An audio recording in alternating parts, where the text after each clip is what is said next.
Saudara, polisi mengungkap sejumlah fakta baru dalam kasus pembunuhan anak politisi PKS di rumah mewah di Cilegon, Jawa Barat.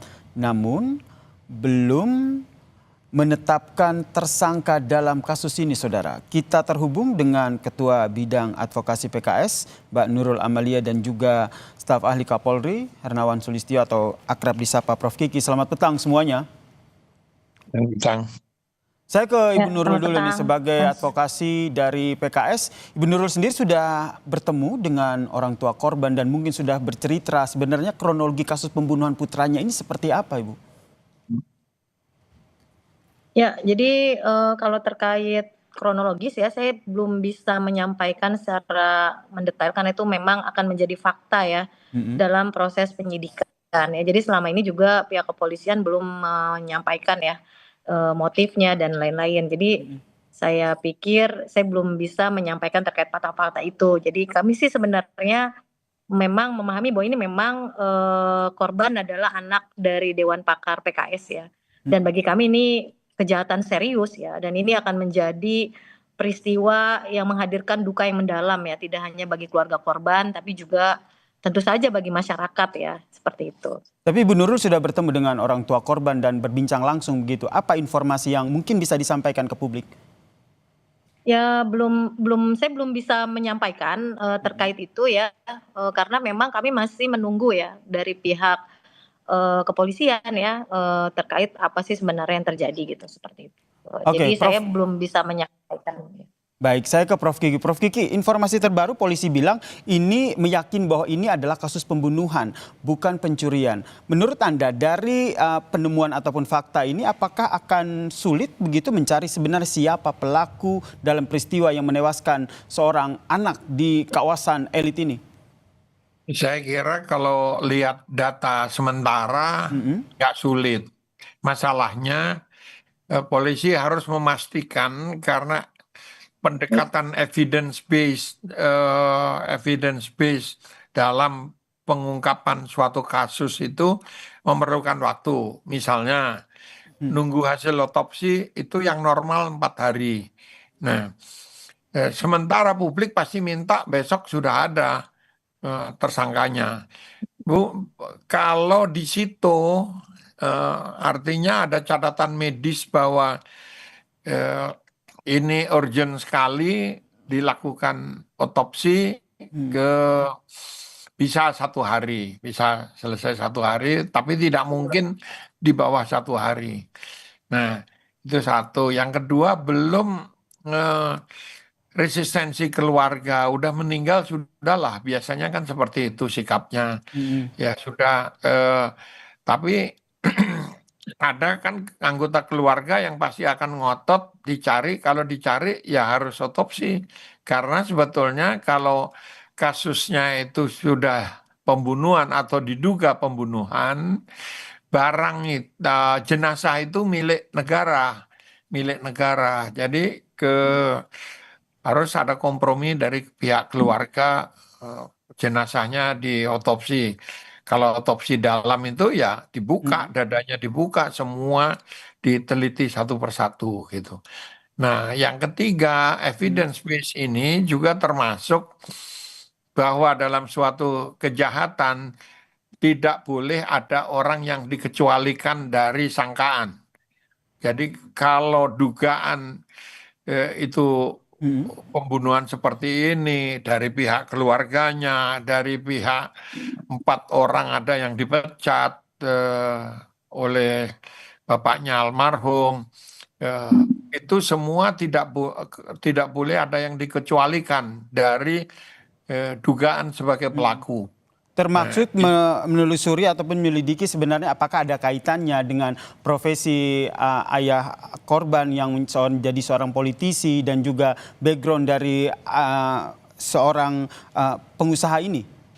Oh iya, pasti itu harus ada dugaan ke arah sana. Jadi nih, cara bekerjanya kan semua, misalnya ada 10 orang dari lingkungan profesional, ayahnya dari lingkungan bisnis gitu. Lalu teman-teman korban juga tidak boleh dikecualikan. Jadi teman-teman korban harus ditelusuri, diselidiki.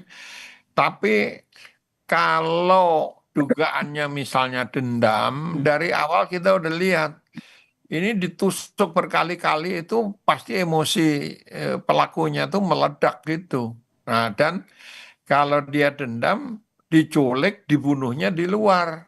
Bisa yang jauh dari rumahnya, tidak di dalam rumahnya. Nah, jejak jejak fisik dari forensik itu pada kasus ini terlalu banyak sehingga saya Oke. yakin polisi bisa membongkar ini, hanya masalahnya dia butuh waktu itu bisa 1 hari, bisa Oke. 4 hari standarnya forensik, bisa lebih dari itu gitu. Oke, kemudian ke Bu Nurul, ini kalau kita lihat polisi menyatakan bahwa ini adalah kasus pembunuhan begitu. Tadi yang disampaikan oleh Prof. Kiki juga beberapa dugaan motifnya. Dari PKS sendiri seperti apa mendorong proses hukum dalam kasus ini? Ya, jadi karena ini memang sudah ditangani ya oleh pihak kepolisian dalam proses pendalaman kasus, pemeriksaan saksi ya, pengumpulan alat bukti ya dalam rangkaian penyidikan tadi. Jadi kami posisinya masih menunggu kepolisian untuk segera ya menemukan ya siapa pelakunya ya. Jadi pelaku dari dugaan pembunuhan ini gitu, seperti itu. Jadi karena memang belum ada penyampaian informasi terkait itu ya, seperti itu. Tapi dari tim advokat PKS sendiri juga melihat ada kaitannya profesi ayah korban menjadi seorang politisi dan juga seorang pengusaha yang erat kaitannya dengan kasus pembunuhan anaknya ini.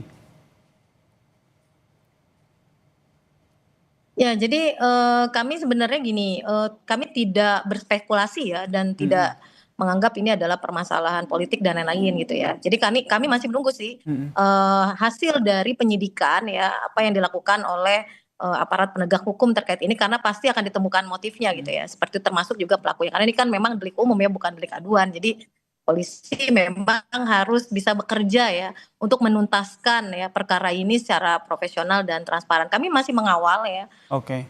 kasus ini ya agar diproses hukum secara benar, secara cepat gitu ya, seperti itu. Prof. Kiki, kalau kita lihat di TKP informasinya CCTV rusak sebelum peristiwa pembunuhan. Menurut Anda, apakah ini juga jadi salah satu faktor yang menghambat akhirnya polisi menemukan siapa sebenarnya pelaku pembunuhan? Iya, jadi kalau ada CCTV akan jauh lebih mudah menelusuri, bisa cepat. Meskipun itu bukan satu-satunya fakta fisik yang dicari oleh polisi. Jenis, misalnya kalau ditemukan jenis senjatanya itu misalnya pisau atau belati atau yang sejenis itu. Nah, dari lebar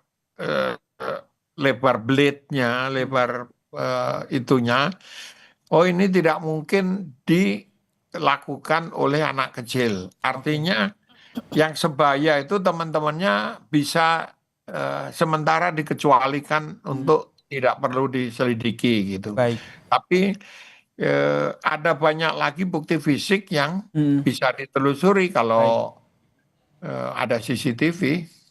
Baik, yang jelas saat ini polisi tengah terus berupaya ya mengungkap siapa sebenarnya pelaku dan apa sebenarnya motif dari pembunuhan ini. Terima kasih Ketua Bidang Advokasi PKS Mbak Nurul Amalia dan juga Kepala Staf Kapolri Prof. Hernawan Sulistyo telah bergabung bersama kami di Kompas Petang. Salam sehat semuanya.